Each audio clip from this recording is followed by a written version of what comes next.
بسم اللہ الرحمن الرحیم۔ داؤد شریف میں ہے کہ بعض بچے پیدا ہو جاتے ہیں اور لوگ نام رکھنے میں دیر کرتے ہیں، حتی ماتا، وہ بچہ مر جاتا ہے۔ بچے تو مرتے بھی ہیں، چھوٹے چھوٹے، پہلے بھی مر جاتے ہیں، بعد میں بھی مر جاتے ہیں۔ قیامت کے دن یہ بچہ کبھی ادھر دوڑے گا، کبھی ادھر دوڑے گا، میرا نام ہی نہیں لیا جا رہا ہے۔ فرشتے کہیں گے آپ کا نام رکھا ہی نہیں ہے، ہم کہاں سے تمہارا نام لے؟ تو کبھی ماں کو آ کے گریبان سے پکڑے گا، کبھی باپ کو گریبان سے پکڑے گا اور کہے گا ایھا الظلمہ ضیعتمونی بأی اسم سمیتمونی، او ظالمو کم بختو کہیے، مجھے ضائع کر دیا، آج میرا نام کیوں نہیں رکھا، کس نام سے پکارا جائے؟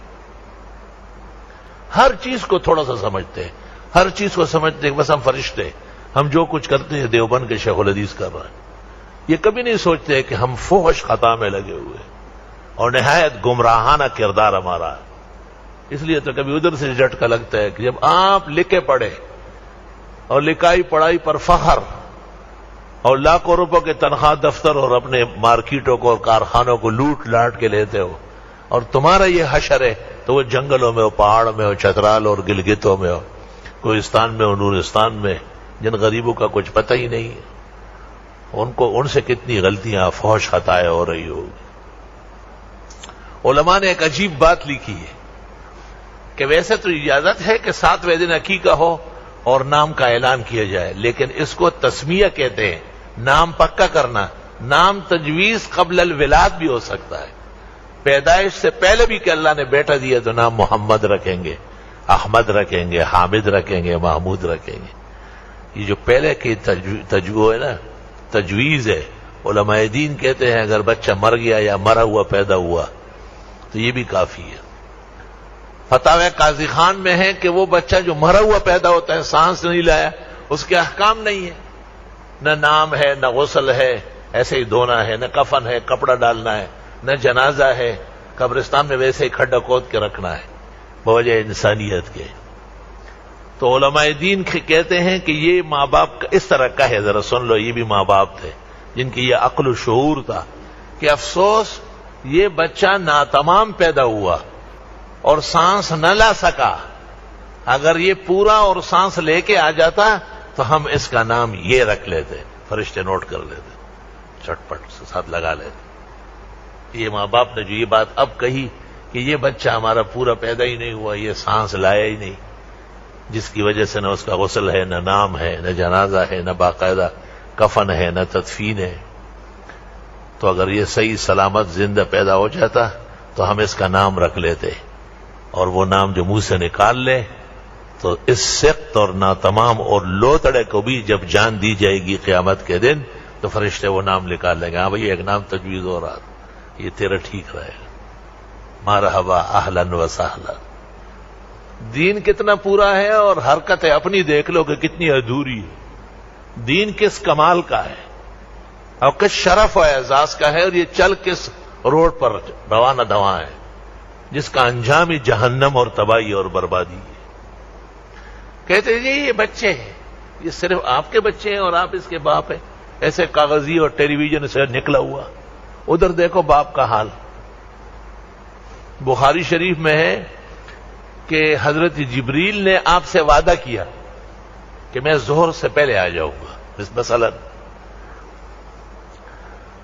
وقت پورا گزر گیا، آپ منتظر تھے، جبریل نہیں آیا، حالانکہ فرشتے کہاں وعدہ خلافی کرتے ہیں۔ آپ گھر سے باہر نکلے تو جبریل کھڑے، آپ نے کہا اندر کیوں نہیں آئے؟ کہا اندر گھر میں کتا ہے۔ آپ بڑے حیران ہوئے، میرے گھر میں کتا ہے؟ آپ گھر تشریف لائے، ام المومنین حضرت عائشہ نے کہا کہ حسن ایک چھوٹا سا پلہ لے کے آیا، گود میں اٹھایا ہوتا۔ بچوں کو بہت پیار ہوتی ہے حیوانات سے، اور میرا ایک نواسا ہے، مجھے کہا نا جان اتنی گائے آئی ہے، ساری آپ نے کٹوائی، وہ جو قربانی میں آئی، اب کوئی گائے تو لے آؤ۔ تو میں نے اس کے لیے ایک بھیڑ خریدی، اور اس کے ساتھ اتنی چھوٹی گائے بھی ہوتی ہے، اللہ یہ تو مجھ سے بھی چھوٹی، اتنا چھوٹا ہے کہ بھیڑ اور گائے میں فرق نہیں جانتا، اور اس کے ساتھ ساتھ دوڑتا ہے سارا دن۔ تو حضرت حسن ایک چھوٹا سا پلہ جرو القلب اس کو لے کے آیا اور پھر پلنگ کے نیچے دبایا، بٹھا لیا، حضرت نیچے جھکے، لکڑی لی، اسے نکالا اور امہات کو کہا، بیبیوں کو، ازواج مطہرات کو کہ جگہ دو لو، ذرا پانی بہاؤ کہ اس کا بال بھی پڑا ہوا ہو تو فرشتے نہیں آ سکتے۔ توبہ! اپنے گریبان میں ذرا جھانکو اور سوچ لو کہ ہمارا روش کیا ہے۔ کیا ہمیں بھی اتنی تکلیف پہنچے گی اگر ہمارے گھر میں کوئی کتا آ گیا یا پلہ آیا؟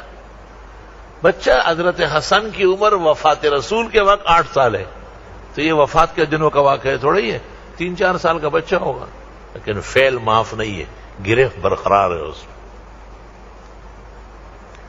بخاری میں یہ بھی ہے کہ حضرت حسن آپ کے ساتھ بستر پر لیٹے ہوئے تھے، کھیل رہے تھے، اچانک کوئی کھجور آ گری، وہ کھجور کا ملک ہے، ہر طرف درخت، کھجور، باغات، پیڑ، تو حضرت حسن نے منہ میں ڈالا تو آپ نے کہا اوہ اوہ اوہ، تھوکو تھوکو، اخرج عسى ان تكون من الصدقہ، کہیں یہ کھجور زکوٰۃ کی نہ ہو، ہم آل رسول زکوٰۃ نہیں کھا سکتے، ہمارے لیے جائز نہیں ہے۔ وہ کون سے کام ہیں جن سے آپ بچے کو روکتے ہیں کہ یہ مت کرو، غلط، وہ مجھے بتایا جائے تاکہ میں جمعے میں بیان کروں، مجھے معلوم نہیں ہے۔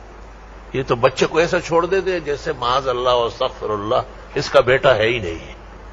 اس سے پتہ چلتا ہے کہ بچوں کے افعال پر، بچوں کے نام پر، بچوں کی تعلیم و تربیت پر صرف ایک پیدا ہونا نہیں ہے، پیدا تو بلیاں بھی بیاتی ہے، کتیاں بھی بیاتی ہے، 6 بچے دے دیتی ہے۔ انسانوں کا بچہ انسانیت مانگ رہا ہے، انسانوں کا بچہ انسان کا علم، تربیت کا محتاج ہے، اور یہ سب ماں باپ کی پکڑائی ہونے والی ہے اور ان کی کس کے پٹائی ہو جائے گی کہ تم نے اس بیٹے کو کیوں ضائع کیا۔ علماء دین کہتے ہیں اولاد جتنی بھی خرمستیاں کرے، اگر لڑکی بگڑ رہی ہے تو ماں کی شرارت شامل حال ہے، اور اگر بیٹا سرکش ہو رہا ہے تو باپ کی تعلیم و تربیت کا نقصان ضرور ہے۔ اللہ تعالیٰ حفاظت فرمائے۔ بھئی کس کس موقع کو دیکھ لیا جائے، بیٹیوں کو کس طرح سمجھا جاتا ہے اور بیٹوں کو کیسے سمجھا جاتا ہے، وہ آپ کے سامنے ہے نقشہ۔ بیٹی کے لیے، بیٹے کے لیے زندگی میں ایک حکم ہے، برابر ہے، کوئی فرق نہیں۔ اعدلوا بین اولادکم فی العطیہ، تو حاصل کیا نکلا؟ اگر بیٹے کی شادی پر 2 لاکھ خرچ ہو رہے ہیں تو بیٹی کی شادی پر بھی 2 لاکھ خرچ ہوں گے۔ مفتی ظفر علی خان رحمۃ اللہ علیہ کے مزید قیمتی بیانات، علم حدیث اور تفسیر کی باتیں سننے کے لیے ابھی اس چینل کو سبسکرائب کریں، بیل آئیکن کو دبا دیں تاکہ ہر نیا بیان آپ تک فوراً پہنچ جائے۔ اللہ تعالی ہمیں ان باتوں پر عمل کرنے کی توفیق عطا فرمائے۔ جزاکم اللہ خیر۔ آگے زیادہ سے زیادہ شیئر کریں اور ہمارے چینل کو سبسکرائب کریں۔